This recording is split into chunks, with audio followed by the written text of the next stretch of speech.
தமிழகத்தில் சட்டமன்ற தேர்தலுக்கான வேட்புமனு தாக்கல் இன்று தொடங்கியது. ஏப்ரல் 23ஆம் தேதி தமிழகத்தில் சட்டமன்ற தேர்தல் நடைபெறும் நிலையில் இன்று வேட்புமனு தாக்கல் தொடங்கியிருக்கிறது. காலை 11 மணி முதல் பிற்பகல் 3 மணி வரை வேட்புமனுவை தாக்கல் செய்யலாம். தமிழகத்தில் வேட்புமனு தாக்கல் வருகிற 6ஆம் தேதியுடன் நிறைவு பெறுகிறது.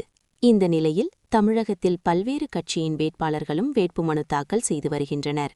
அதன் ஒரு பகுதியாக இன்று திருவாரூர் மாவட்டம் திருத்துறைப்பூண்டி தனி தொகுதியில் நாம் தமிழர் கட்சியின் வேட்பாளர் வினோதினி வேட்புமனு தாக்கல் செய்தார்.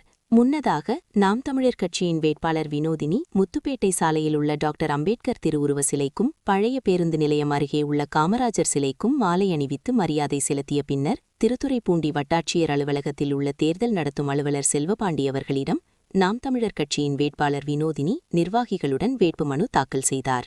செய்திகளை உடனுக்குடன் தெரிந்து கொள்ள லைக் பண்ணுங்க, ஷேர் பண்ணுங்க, சப்ஸ்கிரைப் பண்ணுங்க, மறக்காம கமெண்ட் பண்ணுங்க.